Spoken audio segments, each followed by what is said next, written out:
평균치의 함정이라는 제목으로 하나님 말씀을 전하겠습니다.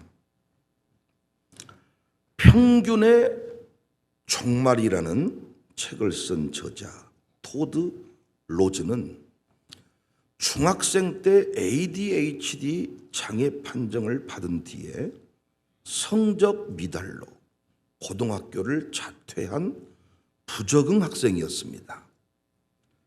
결국 자신만의 노력과 개인의 장점을 극대화해서 하버드 대학 교수가 됩니다.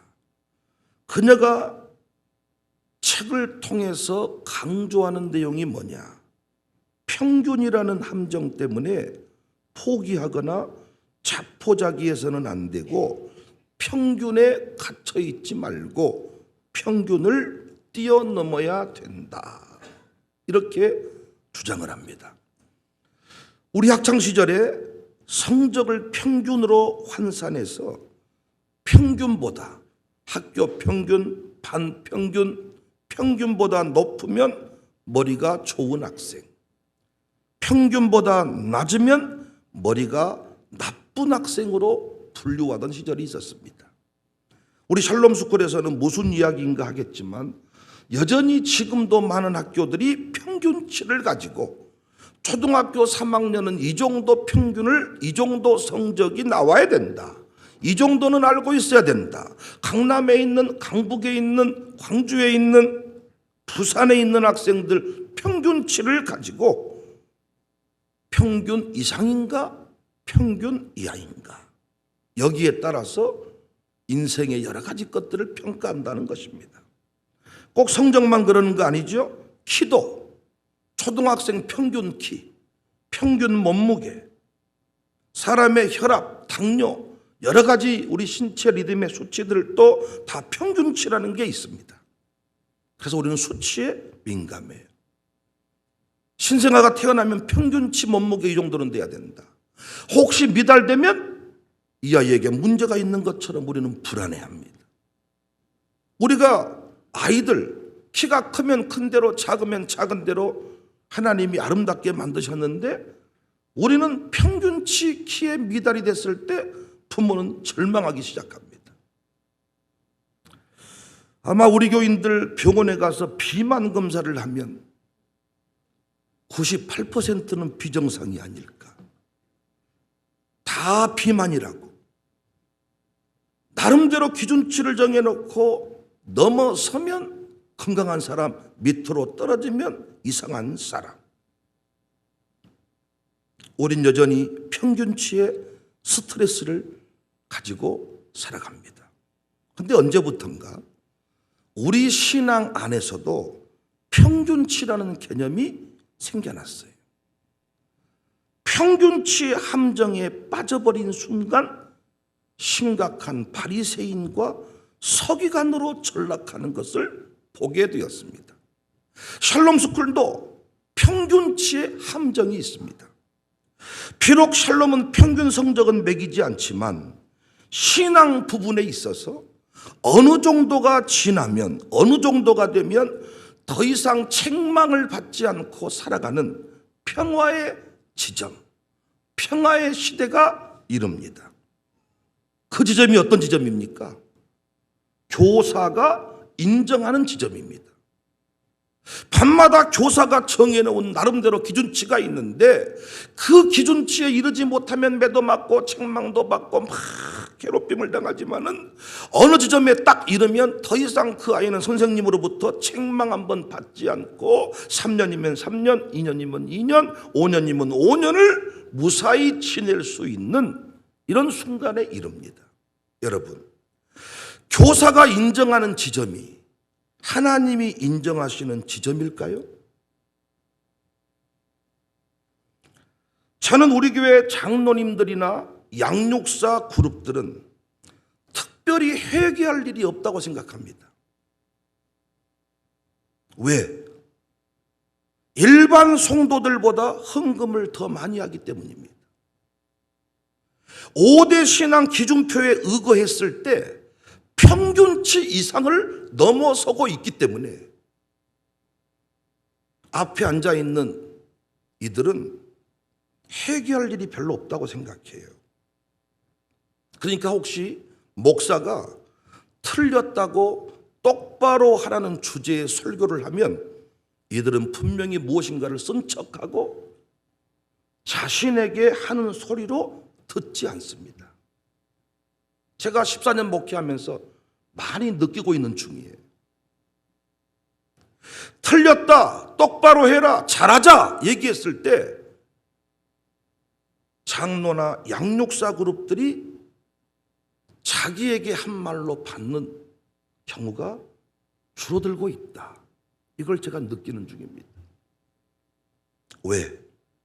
평균치 이상이기 때문입니다.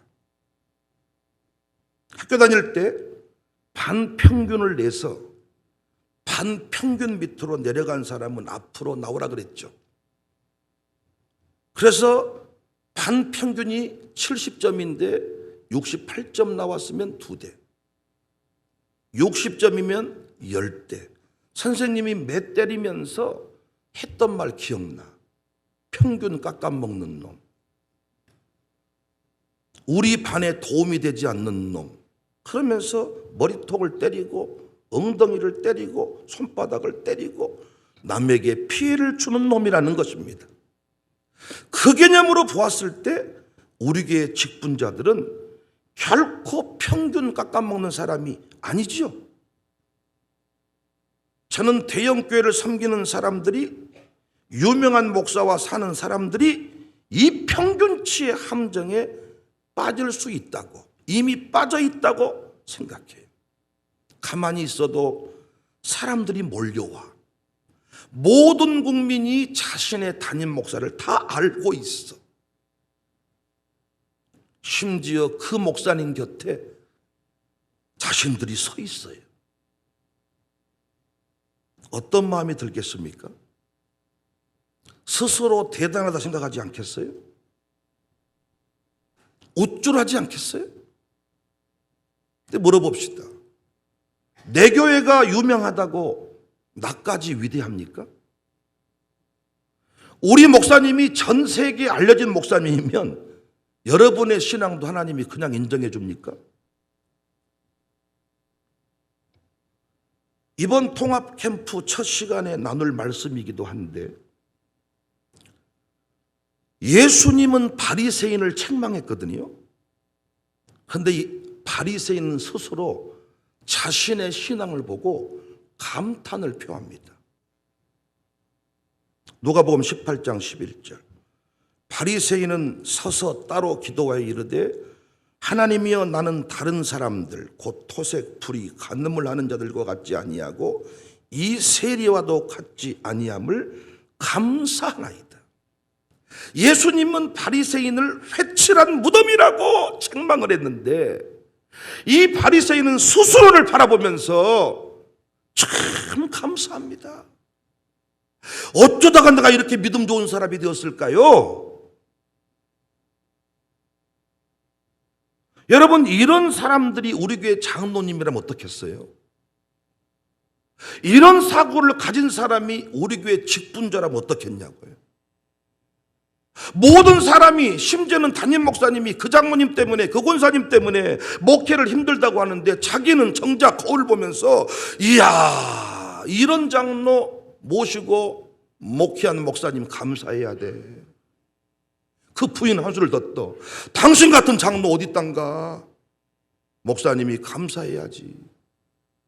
이렇게 산다면 충격이지 않겠습니까? 괴물 아닙니까? 어쩌다가 바리새인은 이런 괴물이 되었을까요? 여러분의 모습은 어떠신가요? 바리새인이 이런 괴물 되어버린 것은 자신의 신앙 기준치를 누구에게 맞춘 거예요? 세리에게 맞춘 거예요. 세리에게 맞추고 보니까 어때요? 우쭐하죠.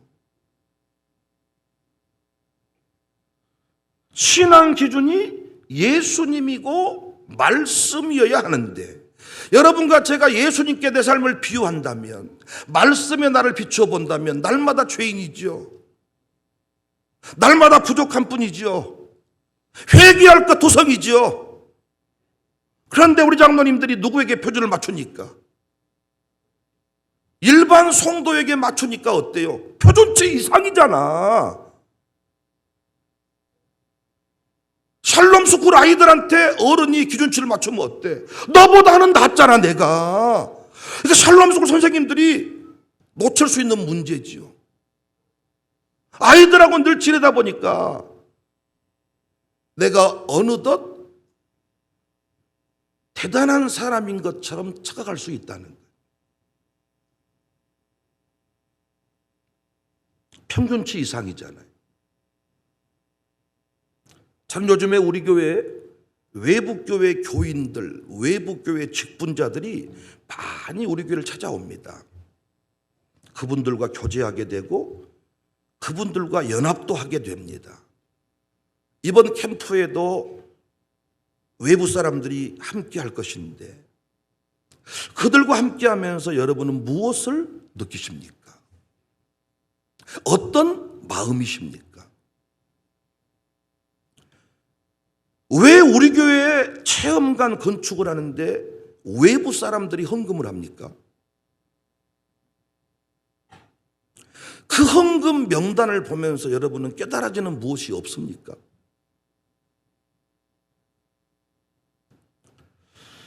언제부턴가 여러분과 제가 안일함에 빠져 살아가는 것 같아요. 무슨 말이냐? 우리 교회 안에서 영웅 대접을 해주니까 더 이상 비교 대상이 없는 거예요. 그런데 외부 교회 장로님들이 우리 교회에 오기 시작하니까 조금 다른 느낌이 있나 봅니다. 여러분 생각해 보면 조금은 도전되지 않습니까? 어떤 장로님은 자기 교회 헌금도 안 하고 사는데 어떤 장로님은 자기 교회는 물론이거니와 한국 교회 살린다고 다른 교회 선교 기관에 헌금을 해줍니다. 놀랍지 않습니까? 굳이 비교할 필요는 없겠지만은 최소한 장로님들은 비교를 한다면 우리 교인들과 비교하는 게 아니라 지금 만나고 있는 그 장로님과 비교해야 되는 거 아닙니까? 최소한 우리 교회에 헌금 보내주는 그 장로님과 비교해서 하나님 앞에 잘했다 인정받아야 되는 거 아니냐고요. 저 역시 마찬가지 아닙니까? 제가 우리 교회 부목사들과 비교하면 저는 스스로 감탄을 해요. 왜 감탄한 줄 아세요? 나는 저 나이 때, 나는 저 위치 때 다 했는데, 심지어는 담임 목사님이 신문 기사 인터뷰를 하는데 기자 만나면 할 이야기를 내가 질문지 만들어가지고 A, B 이렇게 해서 질문지를 만들어 가니까 너 내 속에 들어갔다 나왔냐? 할 만큼 써냈는데 왜 우리 부목사님들은 내가 알려준 것도 잘 못할까? 내가 임수섭 전도사님 설교를 들어보면 어떠겠어요? 얼마나 감사하겠어요? 제가 얼마나 우쭐하겠냔 말이야. 그러니까 저는 회개할 것이 없지요. 우쭐하잖아. 부목사님 설교를 내가 들어보면 틀리는 게 보이니까 야 이렇게밖에 못했냐.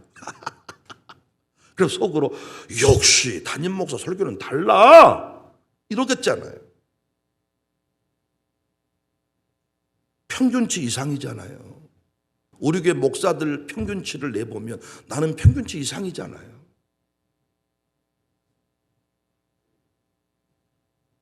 그래서 제가 하는 일이 뭐예요?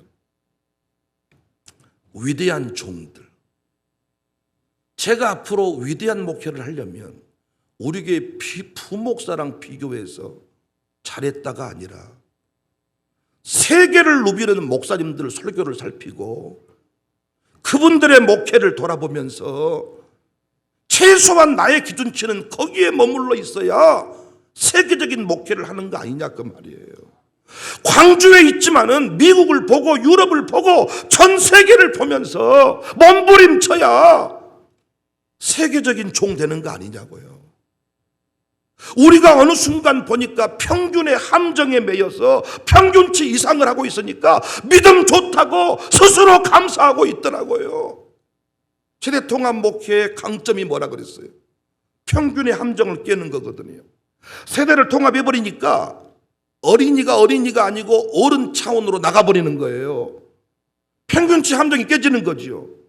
애들은 이것밖에 못 하잖아요. 애들은 새벽기도 못 하잖아요. 근데 통합 목회라니까 어때요? 애들도 당연히 새벽 기도를 하게 돼버렸잖아요. 평균치를 깼잖아요. 근데 세대 통합 목회 한계가 또 뭡니까? 기준치로 세워진 사람들은 발전이 없다는 거예요. 장로님처럼 새벽 기도 합시다 했더니 그 장로님은 평생토록 회개할 일이 없어. 왜? 어린이보다 새벽 기도를 잘하잖아요. 한 번도 안 빠지잖아요. 우리 교회에서는 당신이 영웅일지 모르지만은 한국교회 장로를 두고 봤을 때는 40일 금식 기도한 장로님도 계셔.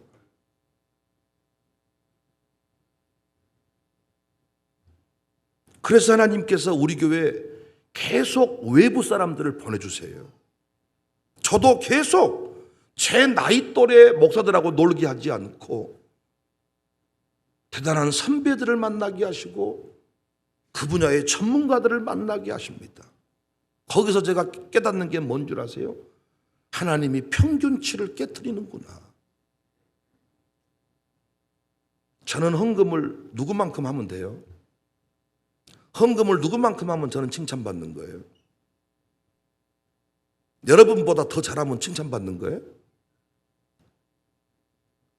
특별한 일이 없는 한 여러분보다 내가 더 많이 했던 것 같은데, 그럼 그 지점이 주님이 인정하신 지점입니까? 난 여기서 오늘 본문을 묵상하면서 오늘 설교를 준비하면서 얼마나 은혜를 많이 받았는지 몰라요. 마태복음 5장 20절 보세요. 내가 너희에게 이르노니 너희 의가 서기관과 바리새인보다 더 낫지 못하면 결코 천국에 들어가지 못한다. 바리새인과 서기관이 나쁜 놈이죠. 나쁜 놈이죠. 그런데 예수님이 뭐라고 말해요? 너희의 의가 서기관과 바리새인보다 못하면 천국에 들어가지 못한대. 조금 혼난다 정도가 아니라 천국에 들어가지 못한대요. 이 말이 부담스러워가지고 제쳐버리려고 보는데 그 앞부분에 보면 1.1핵도 내 말은 틀리지 아니한다. 이렇게 말해. 무서운 말씀 아닙니까? 우리 중에 누가 지옥 간다고 생각해요? 근데 천국에 못 간다잖아요. 근데 재밌는 건 또 뭔 줄 아세요? 바울은 로마서에서 다른 말씀을 해. 로마서 10장 9절. 내가 만일 내 입으로 예수를 주로 시인하며 또 하나님께서 그를 죽은 자 가운데서 살리신 것을 내 마음에 믿으면 구원을 받으리라. 사람이 마음으로 믿어 의에 이르고 입으로 시인하여 구원에 이른다.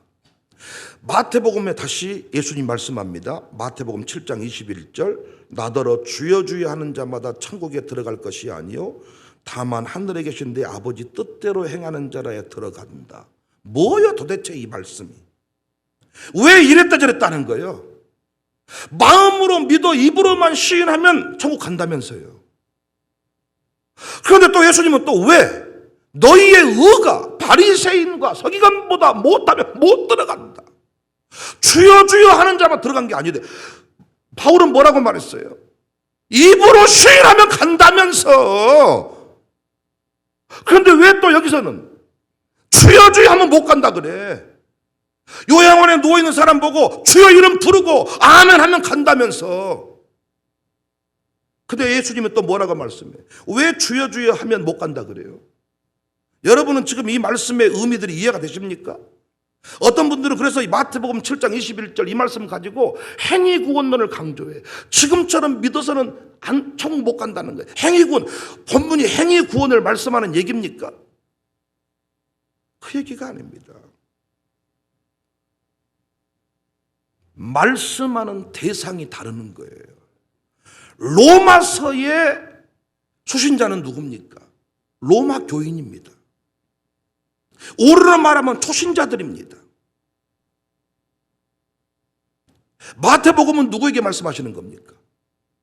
마태복음 5장 7장은 누구에게 말씀하시는 거예요? 제자들에게 말씀합니다. 그래서 어떤 목사님은 이 부분을 이렇게 해석을 했어요. 난 너무 명쾌한 해석이라고 봐요. 로마서는 북한 복음이다.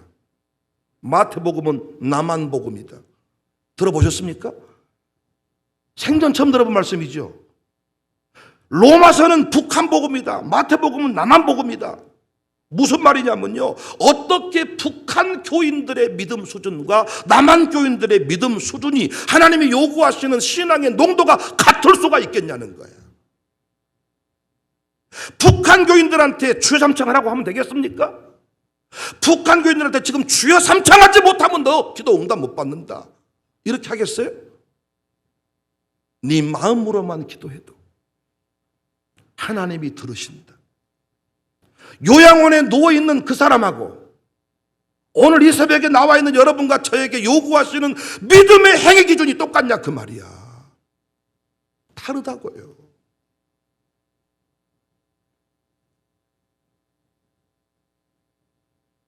그러니까 장로님들이 교회에서 칭찬 들으려면 교인보다 잘해서는 칭찬 못 받죠.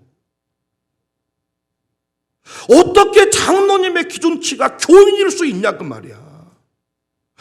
교인보다 나으니까 장로님 됐겠지. 그러면 장로님 된 이후에도 칭찬받으려면 교인보다 잘해서는 안 되지.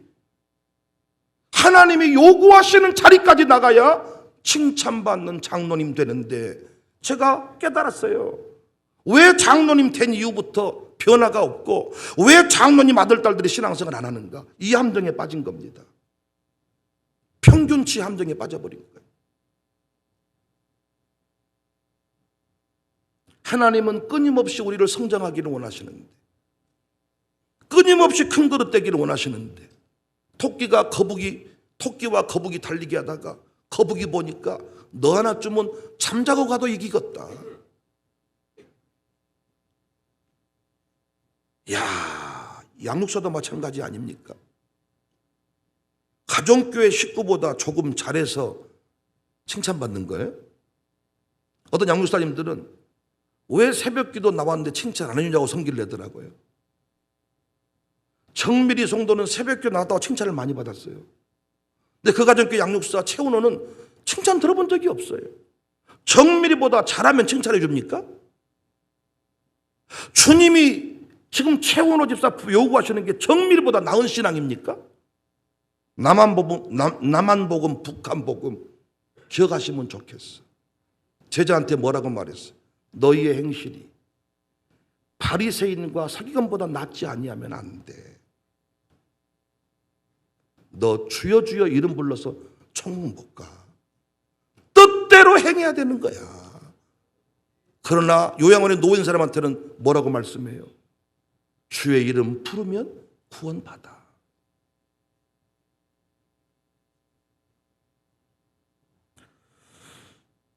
저는 장로님보다 헌금 많이 하면 칭찬받습니까? 하나님이 저를 세계적인 종으로 쓰기를 원하는데, 하나님이 원하시는 자리에 늘 이루지 못한 것을 보고 회개하고 나를 채찍질하며 나가야 될 텐데, 헌금 리스트 딱 보니까 장로님보다 헌금 많이 했네, 장로님보다 예배 잘 드렸네, 하하하, 난 위대한 종이야. 하나님이 웃습니다.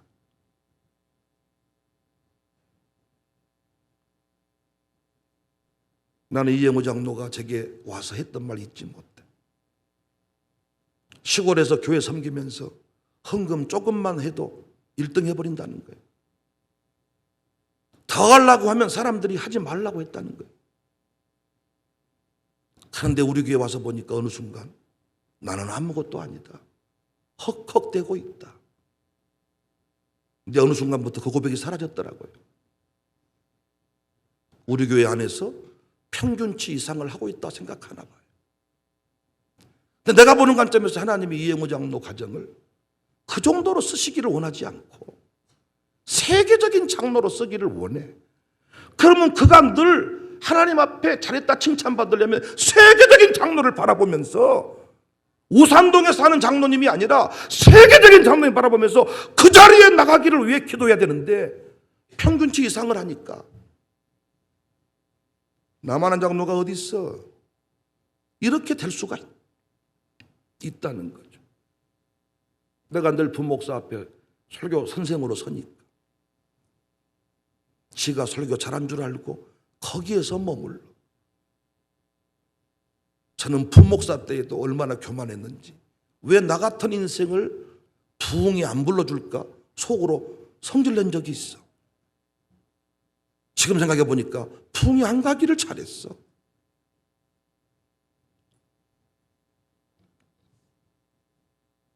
예배소서의 주제는 위대함입니다. 위대함. 사도 바울은 힘든 감옥 생활 중에서 하나님의 위대한 계획을 알게 되었어요. 오늘 본문에서도 바울은 그리스도인들이 예수님께 얼마나 큰 선물을 받았는지를 잘 설명해 줍니다. 7절에 우리 각 사람에게 그리스도의 선물의 분량대로 은혜를 주셨다. 아울러서 위대한 선물 받은 우리가 어떻게 살아야 할지를 말해주는데 그 본문이 13절입니다. 그 내용이 우리가 다 하나님의 아들을 믿는 것과 아는 일이 하나가 되어 온전한 사람을 이루어. 이 온전한 사람이라는 게 우리끼리 비교해서 좀 좋은 사람이 아니라니까요.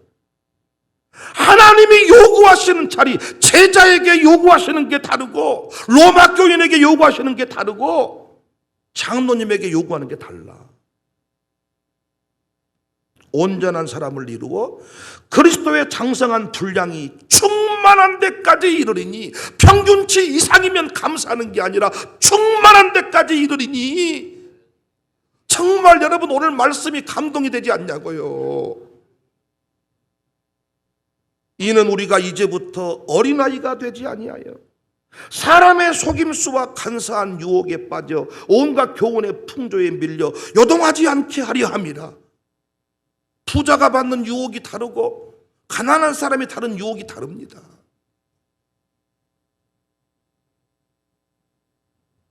요동하지 않게 하려 함이라. 15절 오직 사랑 안에 참된 것을 하여 범사에 그에게까지 잘할지라. 범사에 누구까지? 예수님 수준까지 잘해야 되는데 김 장로보다 잘하면, 이 장로보다 잘하면 회개할 것이 없어. 헌금 설교할 때도 회개할 것이 없지. 왜? 우리가 제일 많이 했는데. 새벽 기도할 때도 회개할 것이 없지. 왜? 한 번도 안 빠졌는데. 새벽 예배 안 나왔던 사람이 나오면 칭찬받습니다. 나온 사람은 나온 것으로 문제가 아니라 기도하고 가야 된다 그랬잖아요. 기도한 사람은요, 그 기도가 달라져야 칭찬받는 겁니다. 기도가 넓어지고 깊어져야 됩니다. 기껏해야 우리 가정교회 식구를 위해 기도했다가 이제는 나라와 민족을 위해 기도하는 자리로 나가야 하나님이 기뻐하시는 거지요. 평균치 함정을 아시겠습니까? 제가 이 말씀 깨닫고 보니까 그래서 목사 아들들이 엉망진창 되는구나. 특별한 일이 없는 한 목사 아들들은 새벽 예배 안 빠져요. 지가 믿음 있는 줄 알아요. 하나님이 요구하시는 자리까지 나가야 되는데 청사교회 안에서 조금 잘하면 우쭐대는 거예요. 마치 동네 축구 좀 하다가 국가대표가 되고 보니까 아무것도 아닌 식인 거지. 근데 하나님은 어떻게 우리를 국가대표급으로 쓰기를 원한다는 거예요. 근데 동네 축구 좀 해버리니까 지가 잘한 줄 안다는 거예요. 그래서 깨어있는 부모는 어떻게 이 아이를 데리고 서울로 전학을 하는 겁니다. 그 운동한 학교로 보낸다는 겁니다. 동네에서는 자기 경쟁 상대가 없으니까. 근데 서울 가보니까 어때? 큰 학교에 가보니까 상상을 초월해. 권사님들 잘 들으세요. 동네 아줌마 되는, 나는 지금 권사님들이 맥주감사 헌금했던 충격을 나는 잊을 수가 없어. 지금도 이분들이 완전히 평균치 함정에 빠져 있구나. 목사가 잘한다 하니까 야, 해결할 것 없는 사람 돼버렸구나.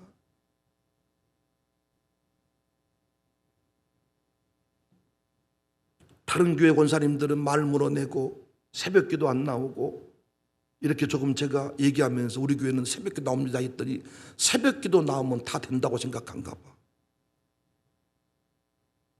하나님이 권사님들을 통해 이루시고자 하는 일이 너무 큰데 우리는 평균치 함정에 빠졌어. 외부 교인들이 우리 교회에 몰려오니까 우리가 대단한 것 같습니까? 저는 최근에 반대의 음성이 들리더라고요. 대단한 사람들을 네 교회에 보내서 니들의 기준치를 내가 높이는 중이다. 네 교회에서도 네 교회 헌금뿐만 아니라 한국 교회를 위해 헌금하는 사람 나와야지. 겨우 우리 식구 기도하는 정도가 아니라 한국 교회 위해 기도하는 지도자 나와야지. 내가 그런 샘플들 너희들에게 보여주는 중이다.